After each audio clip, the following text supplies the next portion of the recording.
Welcome everyone to our second to the last meeting on this book, The Perfume of Silence. So happy to have you here, and I'm happy to welcome everyone. Oh, let me turn that. There we go. I still haven't figured out what triggers the volume to be on or off on YouTube. Sometimes it's on, sometimes it's off.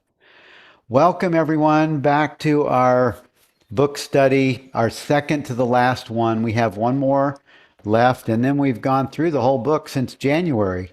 Amazing, right? It seems like, it's a long commitment, but I love it so much. I just want to keep it going. I heard a little echo background there. Thank you, Jenny, for letting everyone in. Please mute your mic. Sarah, thank you for that. And wow, we're almost finished. We're on chapter 15. There's a typo error on the notification that went out. I had 14, but the page numbers are correct. We're on page 215 in the book. And after next week, we'll have a pause. We're waiting for Rupert Spira's book to get published in Europe. It comes out in November. We're going to start the next book study November 17th. If you're here or if you're registered for this event, you'll get an invitation for that one. And actually, Rupert will be live on that November 17th.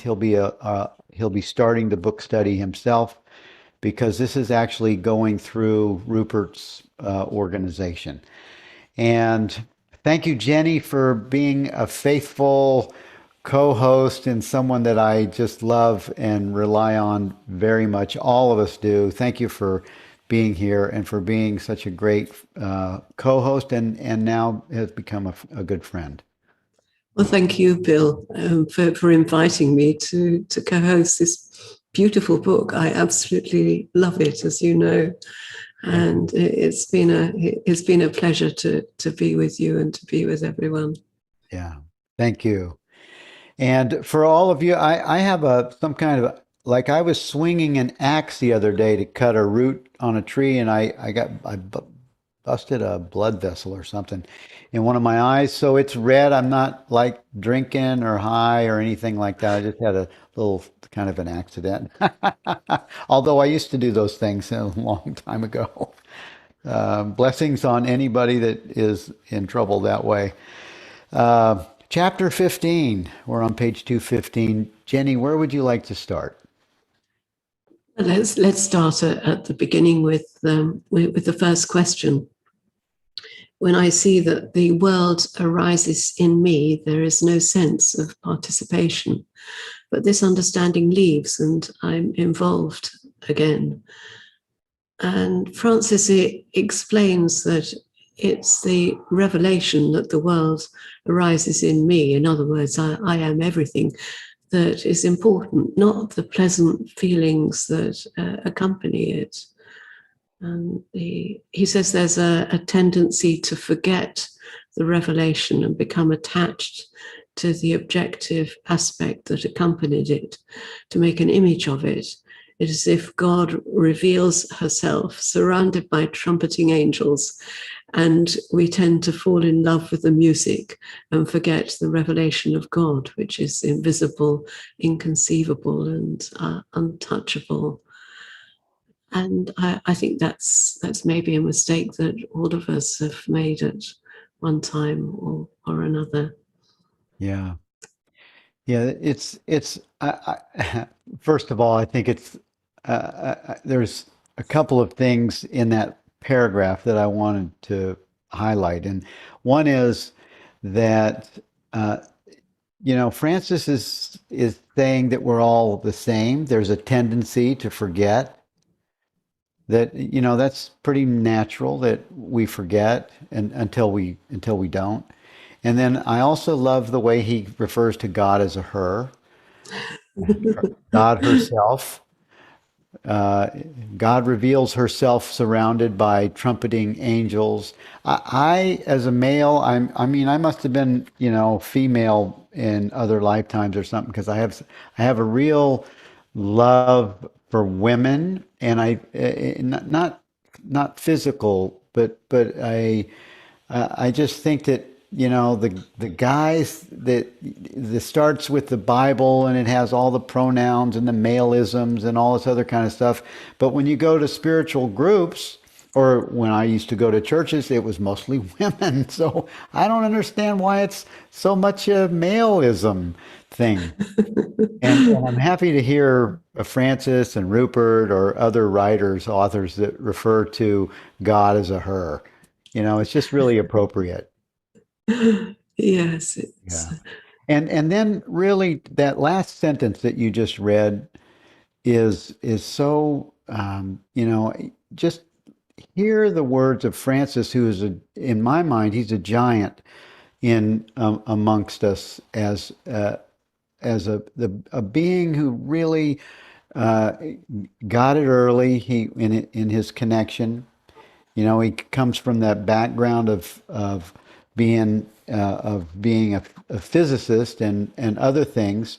He's brilliant, and yet he refers to God in this way, the revelation of God, which is invisible, inconceivable, and untouchable. And to bring those words in, and to realize that we are that. We are that. We are those words that he is speaking of, and the intimacy of what God is the intimacy of what we are. I just love that. yes, and he talks about the mirror of consciousness, that in which and as which all our experience occurs, and says that mirror has always been there. And I think that's one of the characteristics of the recognition of our true nature, that when that recognition occurs, we realize that what we've recognized has always been there. It's not something new. Yeah, it's something that we learn for somehow. I don't know. There's 48 people here. All of us are here because there's a pull that is indescribable. There's a pull that we know that these ideas are true, and we can't not do what we're doing. I mean, we don't have to be in this space, of course, follow the bouncing ball. We don't make any choices. We've learned that. But there's the idea that we are what God is so much just the coolest revelation that any of us could actually hope for, and to have it so well described by Francis. It says in the next question, it is not necessarily a pleasant feeling. And then Francis says we have to be open to any. We have to be open to seeing any of the possible faces of God at every moment. So he said we shouldn't insist that God show up on our own terms. That's kind of like what we do. We expect God just to show up as good things, right? Yes.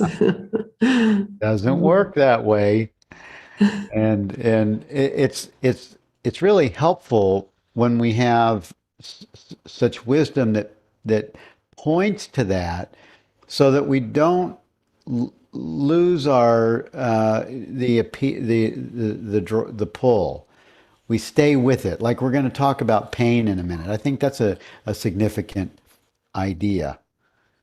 But Yes. But the idea of God wants to appear as a warrior, I really love that, because it reminded me of chapter 11 of the Bhagavad Gita, when Arjuna asks Krishna to show himself in his true form.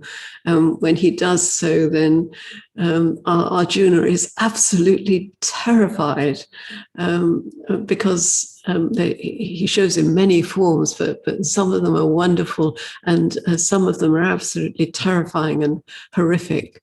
And that's such a beautiful chapter. And I felt when Francis said this that maybe he was also thinking of that, because I know he loves the Bhagavad Gita too. Right. Yep. God wants to appear as a warrior. It is helpful to recognize when you can really come to a place where you and recognize that everything is God. Yes. And it's God appearing and it's God being and it's you. Yes. That's the biggest mind blowing. It's you, but it's not you, the bodysuit. And it also is. Yes. Right. It says the next question is, I always thought that it would feel like love, but sometimes what turns up is very uncomfortable. It's a restatement of the previous question, isn't it, really? Yeah.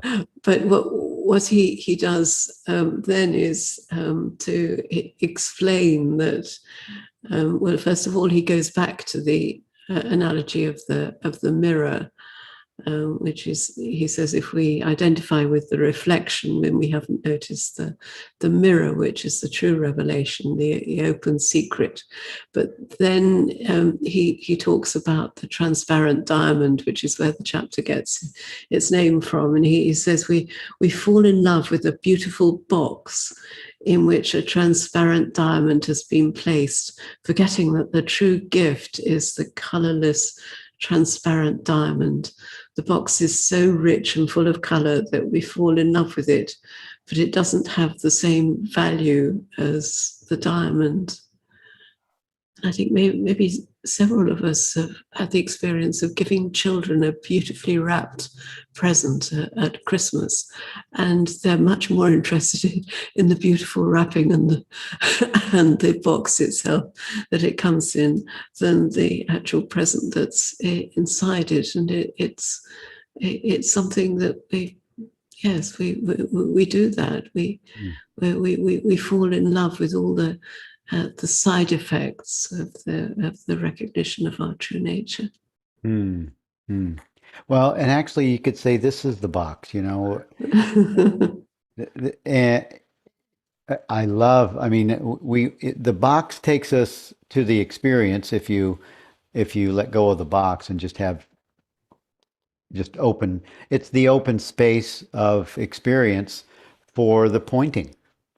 Yes. Would be the diamond. Yeah. Yes. Yeah, Rick said, or no, this was Mary. Mary Dugan said, so affirming to know that God is not just the trumpets and euphoria. I can rest in awareness without all the feelings of being high, and it is as a true experience for me. Yeah. That's lovely. Yes. Yeah, beautiful. I agree. Yeah. Thank you, Mary. Yeah. And if you came in late, we have one more meeting, and that's we're finished with this book. And we will, we're going to have a new startup. Our next book is going to be Being Myself with Rupert Spira. And that will start on November 17th. You'll get an invitation to be part of that. And I'll also be looking for guest hosts. So we're going to have a rotation in that. And let's see, on page 217, the second paragraph, the question is that also true of tensions that don't yield easily because they are so deeply established? These are so important answers to these questions because I think they're relevant to all of us. Yes. Yeah. Francis says, don't try to make them yield. If they want to yield, that's fine. But if they don't want to, that's also fine. Don't make your happiness a hostage of their yielding. And I just think that, I mean, this couldn't be said enough because we all have, issues, sensations, occurrences, and he just says in another way that we welcome. We don't yield things. We don't try to avoid them or escape them. Yes, and equally, we don't try to get rid of any tensions. It was a mistake I made because you hear about the real root of the separate self is kind of hidden in all the tensions in the body. So I felt that any kind of non-functional tensions I needed to somehow get rid of. So I would try and do Rupert's yoga exercises to persuade them to leave, while imagining that and trying to persuade myself that I was happy to live with them forever. But Francis made it very clear, no, you just ignore them. If they're not causing you trouble, then you just ignore them. They're not a problem. You don't need to do any of that. Yeah, that to me is revelatory. I've said this before. I was at a Rupert retreat when he brought up this welcoming experience, and I was hearing it. It was coming in very clear, and I offered it to my wife Lisa just by a Zoom call when she was going through something painful, and she had a total wake up experience that never turned back. It was Yes. a revelation for her, and it is the way we stop suffering. And Francis will get into this a little bit later in this chapter, that if we leave it alone, we don't touch it. Welcoming is, it may be maybe a step above don't touching it. Welcoming. And also not focusing on it. Yeah. You don't. You could just see it as arising in and amongst everything else that's arising at the moment. Yeah. Not focusing attention on it.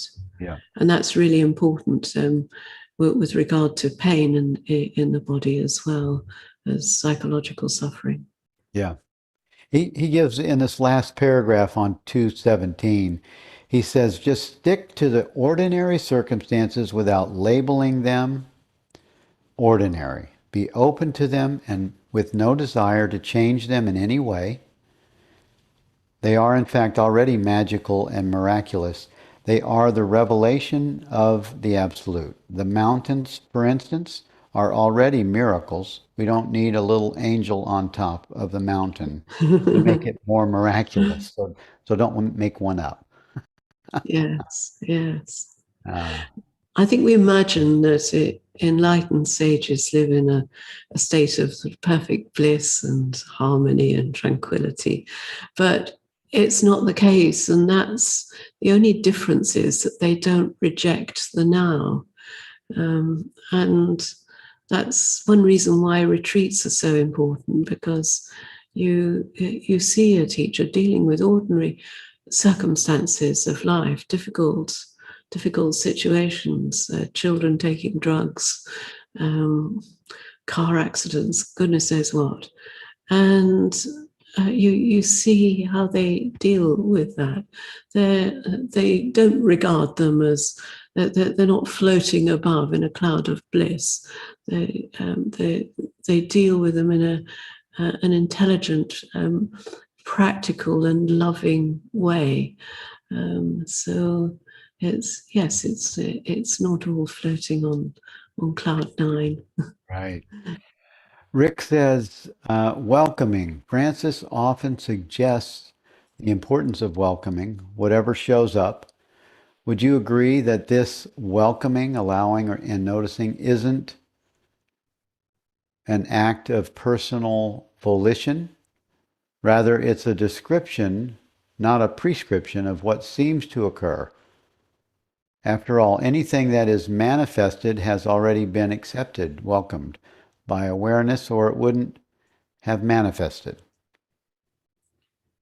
Yes, it's not a personal act of personal volition, because there is no person to have that volition, but it is, in a sense, the choice of consciousness, the choice of what you really are. So it happens, and it happens through that openness. If there's openness, then yes, the recognition that it's already been accepted is there automatically. Yeah. And it takes the duality off of it. When it's welcomed, it's no longer separate, and it's able to run its course without resistance. Yes, Yeah. yes. So you stop suffering, or Yeah, whoever. Yeah. yes, yeah. He says, there's the question at the top of 218 said, if something happens to my body, I use the mind to remind myself that it is not happening to me, that it is happening to, he says, my body. I would say the body. It's happening to the body. And Francis said that's very good. It's very good to use the mind to readjust the way that we perceive our body. When we look at our body from this perspective, it becomes objectified. It is seen as an object of consciousness out there in front of us. When our body is seen in this way, it is not possible to think, I am this object out there. It is only when the body is not completely objectified, when some aspect of it is not clearly seen. When some aspect of it is not clearly seen, that there is the possibility of thinking or feeling that it is me. Yes. And that's an interesting answer, because what it's doing is introducing duality. In fact, there is duality implicit in that question, but it's saying, yes, introducing that kind of duality is helpful. So you're introducing subject and object, and you're saying the body is an object. I am not that. It is a paradox, because it doesn't stop there, though, right? It doesn't stop there, but maybe in that particular event, the question is said is something happens to my body. I suspect maybe he's thinking or she's thinking about an injury or something, maybe an illness, I don't know, or a pain happens in the body. That's a temporary thing, and this is a response, an intelligent response of consciousness to create that kind of duality, that separation, in order to resolve that particular issue. I use the mind to remind myself that it's not happening to me. So the mind is used to create that duality. I mean, the mind can only think in terms of subject and object. It thinks in terms of duality. So they're using the mind as a mechanism to see that it's happening to the body and not to me, because I am not my body. Yeah. Yeah. So it's a use. It's a very important aspect, I think, of Francis's teaching, that everything is a product of consciousness. Ignorance is the play of consciousness. It comes from a desire of consciousness for ignorance in that moment. And similarly, this in fact is a form of ignorance, if you're thinking that it's subject, that subject and object is real, but you're not, in fact, because you're just using the mind to say, okay, well, let's think of it that way, and that will dissolve the feeling of identification with my body. Mm-hmm. Yeah. Yeah, it's a mechanism that is that's helpful. In my mind, I would just word it like it's an awakened mind, a mind that is that knows itself. That's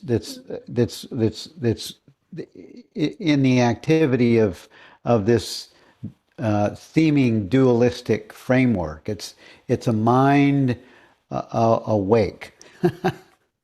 Yes, it's an intelligent use of mind. Yeah. Yes. Yeah.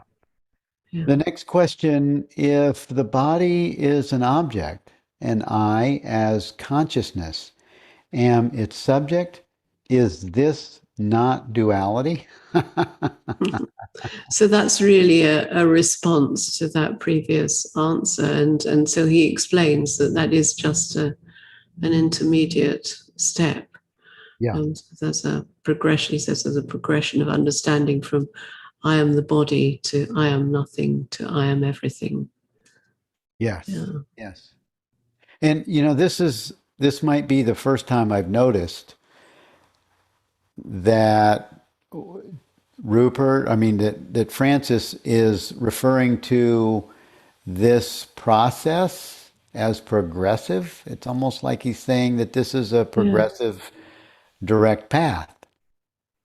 Well, yes, he talks about the path and the path to the path, and what he said, he clarified this in a satsang the other day. He said that the path to the path is always progressive. It's inevitably progressive, and that he and other direct path teachers will use progressive means, and to get people to the beginning of the path, and the path begins with that understanding I am everything. Right, right. So this is part of the path to the path. That's why he says it's just an intermediate step. Yeah. Yeah, it's the first time I've seen it in writing. I had a interview with Rupert once at Garrison, and we had an hour-long talk about this. And I was realizing, I said, it seems like on the direct path, I mentioned this to Rupert, that the direct path has the glimpse and wakes up, and then spends the rest of their time sort of cleaning things up and figuring out what happened. And the progressive path sort of uses this progressive, these ideas and undoing and letting go and all of this other stuff to get to the point where it has the glimpse.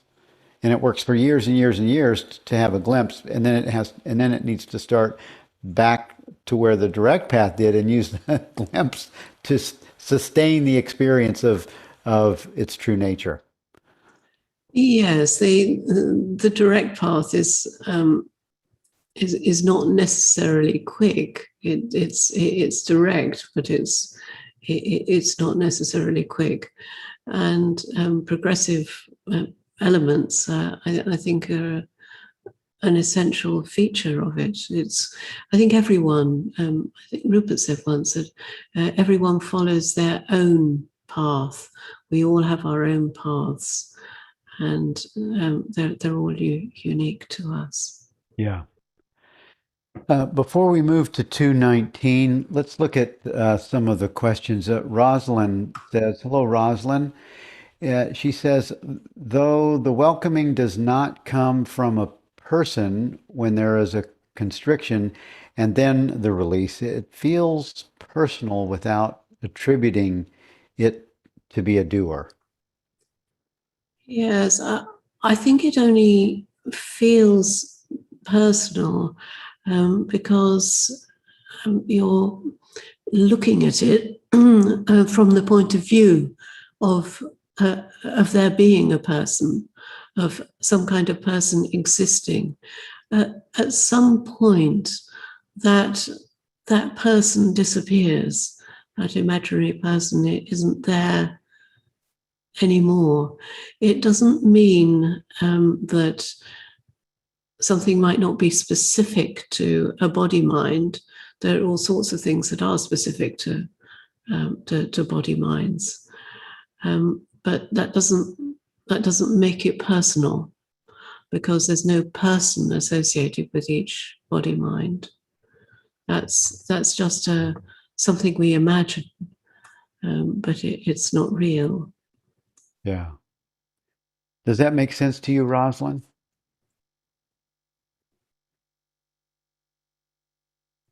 Rick says, pain, in the absence of an open, welcoming view, pain is a very reliable recipe that will reinforce and almost guarantee the false identification with the body mind. Yes. And Francis speaks about, I think it's in the next, it is in the next question, where the questioner says, it was so strong that I couldn't welcome it. Now, how many have had that experience, right? I mean, right? Sometimes the pain is so intense, you're going, oh my God, I am the pain. Yes, I mean, the pain can be overwhelming, but what he explains is that there's still something inside which is free of it. That's once you really feel that you are not the body, then that tends to be what happened. That's certainly what happened to me when I was in unbearable pain once, really extreme, excruciating pain, and the pain was still there, and it was there and absolutely appalling. But there was still something deep inside which was myself, which was not experiencing pain. The pain was an arising in awareness. It doesn't make it less, doesn't make it any more bearable, I don't think. Although maybe it can if your body's very tense, that could make the pain worse, and being less tense might make it less. But generally, it's still going to be there. Yeah. Yeah, I like how, gentle and compassionate his words are here. He says, don't let these moments of intense pain disturb the clearer and far more prevalent times when this identification is not taking place. When we are completely involved with a sensation, there is nothing we can do. Then this involvement diminishes and we realize we were unnecessarily identified. Yes, exactly. And it's really a pointer to remind us that we can, if we feel drawn to it, experiment anytime when we're not in really severe pain, with welcoming whatever sensations there are in the body. If we're not in pain, then those sensations are going to be neutral. May even be pleasant, but generally they'll be neutral, and we can experiment with welcoming those, being aware of them, allowing them, seeing them in the context of all of our other perceptions. And the more we do those experiments, then the easier it is for that feeling, I'm not the body, to become established. And certainly before, I think it was for about 3 years before the event that I mentioned when I was in extreme pain, I had been doing Rupert's yoga meditations every day, body meditations, and exploring the body, not in terms of pain, but just exploring the sensations of the body, of expansion of the body. And I felt it was that which really led to that experience of feeling that that pure pain-free center at the center of what I am, even with the pain going on all around me. And So it was what was the practice that you used? it was all of the different yoga meditations that Rupert does, which involve the body. So some of them are about expanding the body. A lot of them about sensations, and there's all sorts of different little techniques he uses, like the particle of knowing, exploring all the sensations, or feeling the sensation of your face expanding, or feeling, imagining that you take your eyeballs out and there's just a space. Well, there's masses and masses of them. So I was doing some kind of body yoga every day. Cool. Frank is mentioning something. Maybe you can expand on this. He says uh, Rupert's yoga meditation was mentioned earlier, and he currently does these meditations. I've wondered if these meditations run counter to the idea of making the dream of material life more real than it actually is. No,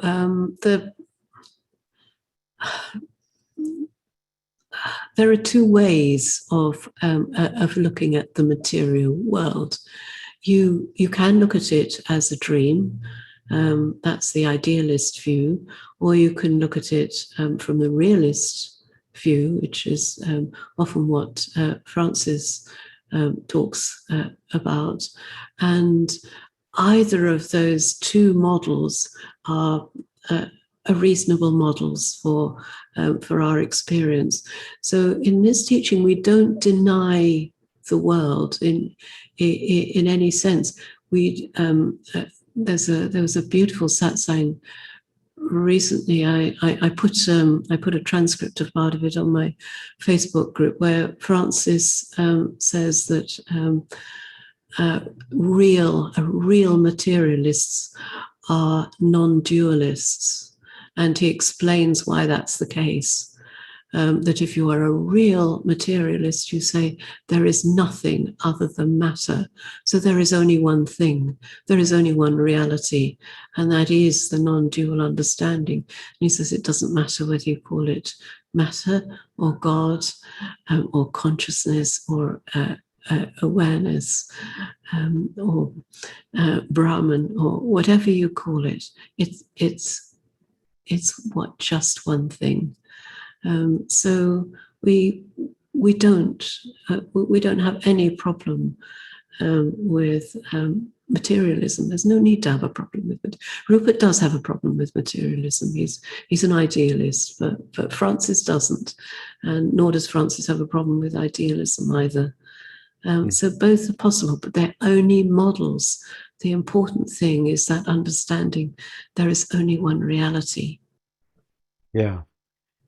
Yeah, and it's a great it's a great question, and uh, I mean it's helpful when you have two teachers that are giving different views of these ideas, because what you have a pull to, you're in good company. You're with the company of someone who has they have references and examples, and I love both. I have other teachers on the presenter series that are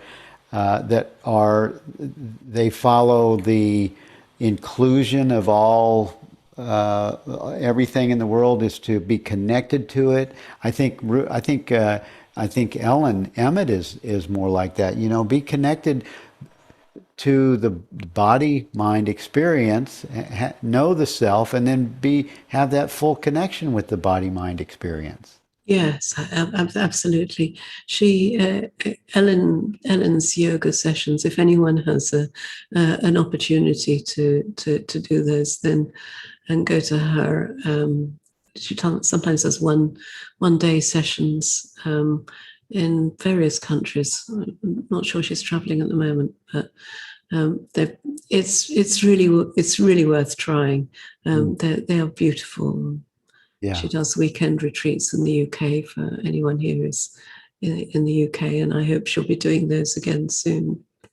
She will be a presenter in our presenter series. I think it's for the month of uh, October. She'll be doing lessons for a full month. She'll be doing meditations and lessons and practices, and so that's another thing that's available. Well, that's marvelous. Yeah, Yes. yeah. She's. It took a little talking to get her there, but she's in for a month, and I'm very happy she's in. Yeah. Let's see. Rick said, a takeaway for me, the objective byproducts normally experienced during a glimpse or liberated view can be extremely positive, yes, desirable and addictive to the body, mind. They are easily noticed, felt, and remembered. Unfortunately, they can also be a significant distraction. By reinforcing our habitual pursuit for more objective positive states, thereby overlooking the great secret or the noumenal that is behind all experiences, not just the ones we label positive. Yeah. Yes, but don't reject those positive states and feelings either. There's no need to reject anything, whether it's positive or negative. We just embrace it all. Yeah. Yep. That's easier said than done until you have it. I'm talking about when you have intense pain, and to go on page 219. The question was, it was so strong that I couldn't welcome it. And in the third paragraph on that section, it says, this is the great understanding about the inclusion of bodily sensations in our meditation. It doesn't have to go through the mind. Simply seeing the appearance as it is, an object of awareness, disidentifies us from it. When we have disentangled ourselves from the object in this way, there is no longer any personal connection with it that could subsequently trigger thoughts such as, I am the body, or I am pain. So, I like the reiteration of these ideas, because the bodysuit for all of us goes through pain activities. And I think Francis is just saying, stay the course. Yes. Yeah. Mm. Stay the course, and this too shall pass. Yes. Um, He says that there may still be pain, but deep inside, something is free from it, beyond it, behind it, and all around it. To begin with, it's not obvious, but as the background appears to be more and more present, we start to feel it in circumstances in which we would normally be completely involved. And this is the beginning of detachment. And that works, that really does work.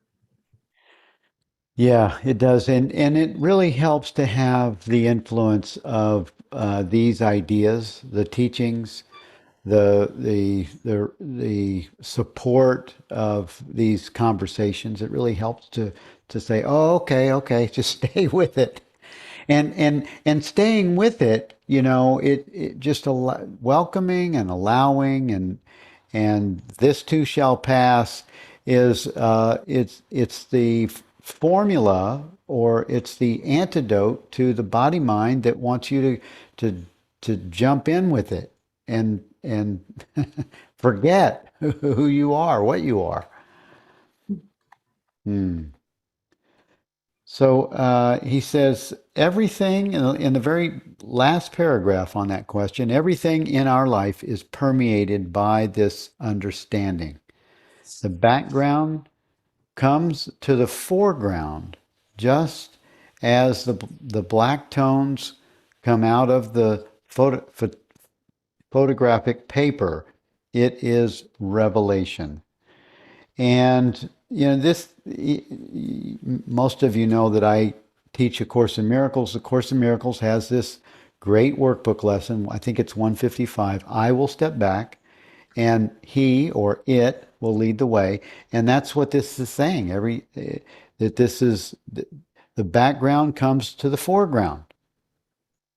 Yes, yes. The background of I am comes to the foreground. It's a feeling and a knowing. Yes. And I loved his description in that answer about the direct path and how the direct path works. He says it's often misconstrued as a process involving someone who comes here, asks the right question, receives the right answer, and leaves liberated. But in reality, there is no individual entity called I that is coming and going. There is no one who becomes free. There is only freedom.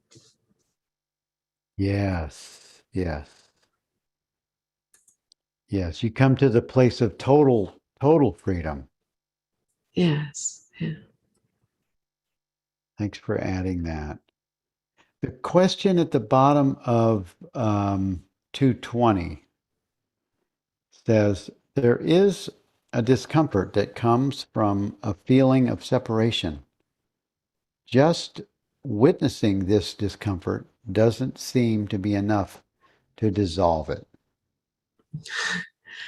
Yes, this again is all about not wanting to get rid of things. I loved his description of the bottomless bag. He says, as long as we think that the presence or the absence of the feeling makes any difference at all, then even if it does disappear, another one will soon appear. It's a bottomless bag of uncomfortable feelings. Therefore, it is important not to care.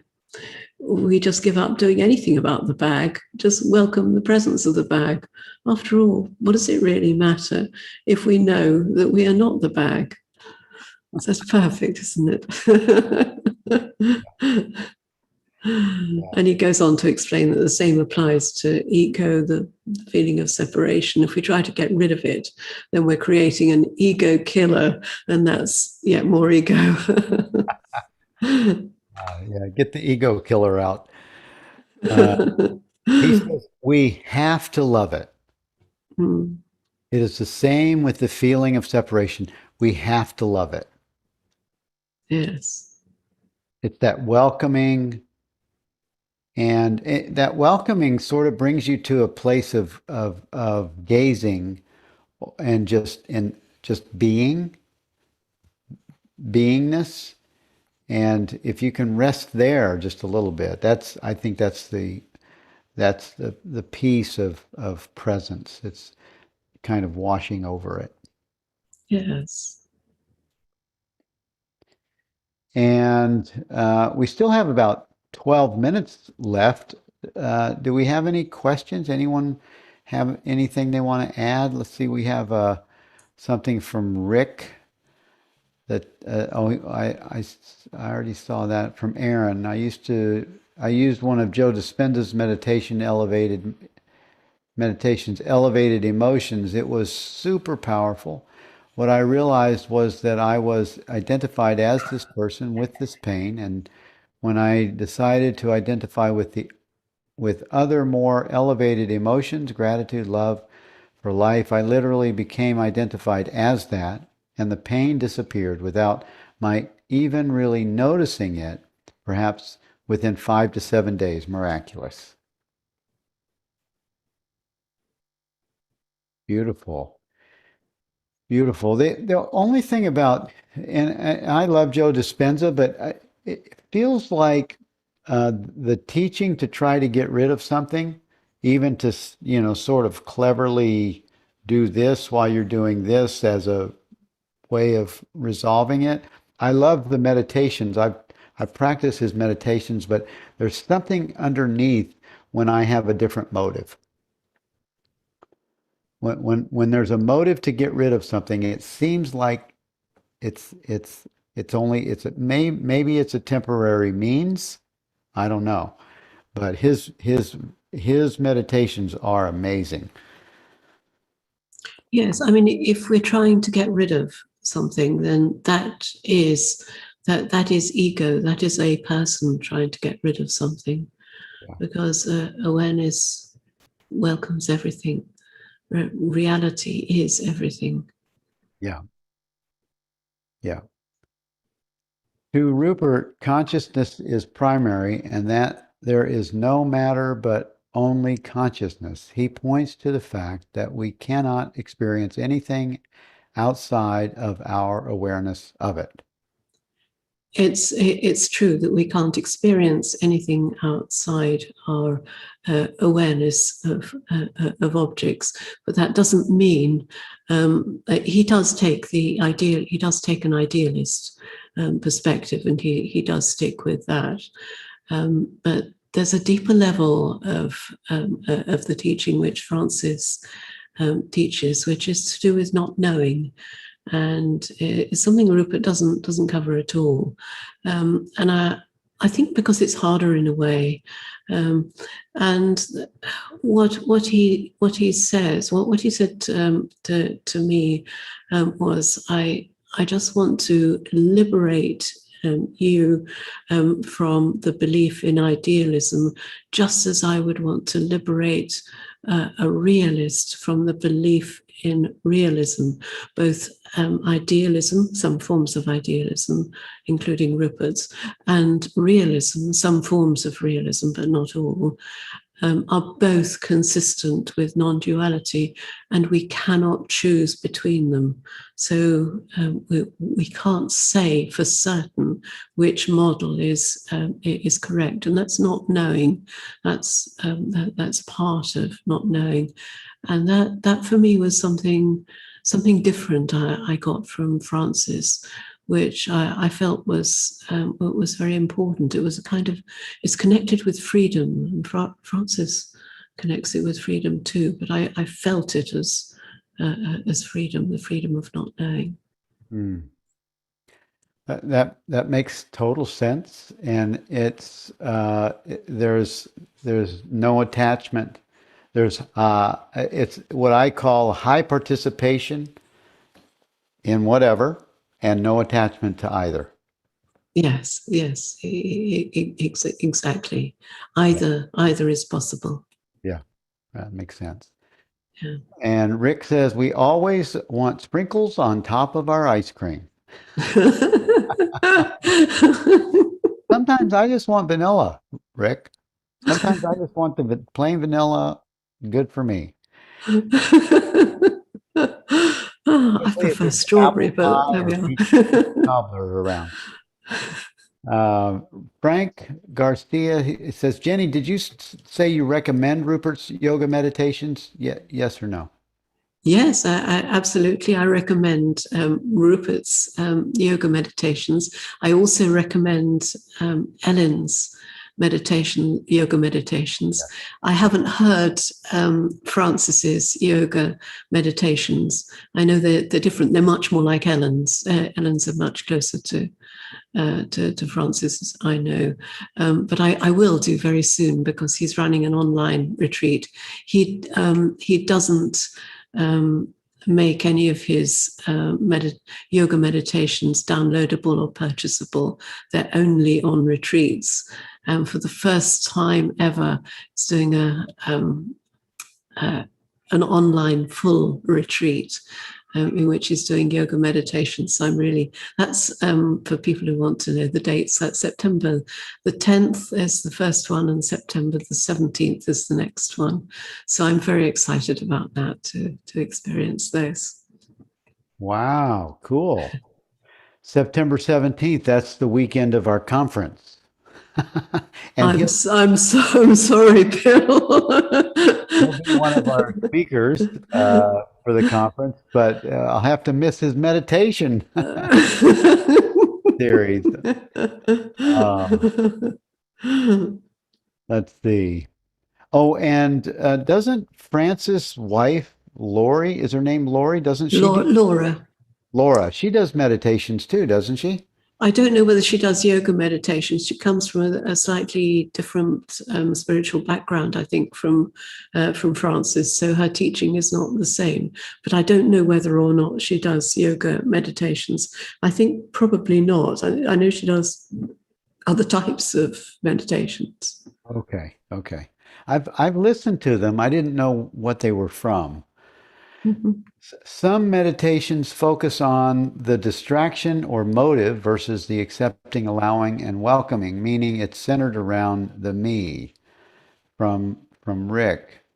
And the funny thing is that I mean I've heard both Rupert and Rick say that meditation isn't something that we do, it's something that we are.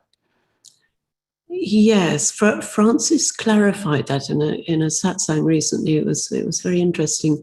He said there's something that that we can call meditation, which is when we just feel we want to sit down, maybe close our eyes, maybe explore our true nature. So engage in some form of higher reasoning, or it may be just sinking into nirvikalpa samadhi. So those are what we might call a formal kind of meditation. There's nothing wrong with that, but meditation as in its completeness doesn't end when we get up from that sitting down. That meditation is whenever we are not feeling ourselves to be a separate entity, then we are meditating. That was his second explanation. So there were those two possibilities. Right, right. Very helpful, and thank you for that. Aaron's, yeah, I wasn't, she said, when I found that meditation, I had already gotten to the point that perhaps this was the life I was to live. Yeah, me too. I went through the same thing. I wasn't, I love Joe Dispenza, but that was a sort of a stopping point for me when I wasn't looking to manifest or change or fix anything. That's when I found Rupert and Francis. Laura C. Experiencing Awareness on Meetup Group. Okay, thank you. Thank you for that. And Aaron says, exactly, meditation doesn't end, and some meditations that we do become the ones that teach us just that. Yeah. Well, it feels like that we are a living breed, that the bodysuit experience is a meditation. This whole thing, this is a meditation right here.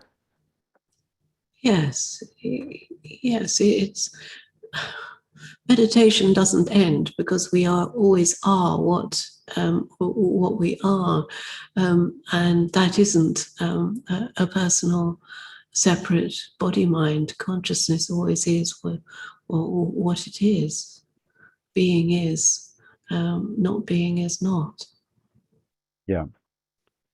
Well, I think we'll pick it up next week on page 221. We'll finish this book. We've been together since January looking at this book.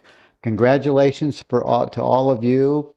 Pat yourself over here for being with us all this time. This has been a great book to study. I'm so glad. I told Jenny before we started, I'm very happy that we broke these chapters in two because it really allowed us to go deeper into the content.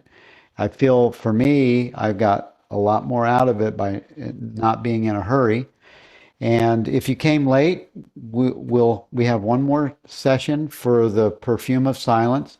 I put it all in a playlist. If you want to go back and pick your favorite chapter and look at it again, we're going to be off for a little over 2 months before we pick it back up again. And we'll be hooked into Rupert. Rupert will be our first, he'll actually be opening the book study on November 17th right here. I'll send a registration link for you. It'll be listed on his website. And he'll start us, and then he'll come in periodically for the book study to see how we're doing. And just supporting his meditation series. We'll move into April or May, and we'll do another one next year. So we've sort of looking ahead at doing Rupert Spira's work for at least the next year or two. And thank you all for being here. And Jenny, do you have anything else to say before we go? No, just thank you to everyone for being here, and thank you, Bill, for such a beautiful, enjoyable book study. I've loved co-hosting with you. Thank you. Thank you. Same to you, Jenny.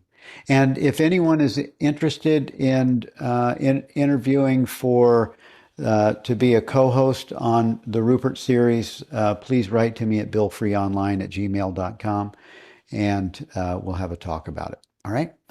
Thanks, everyone, and I'll see you next week. Blessings.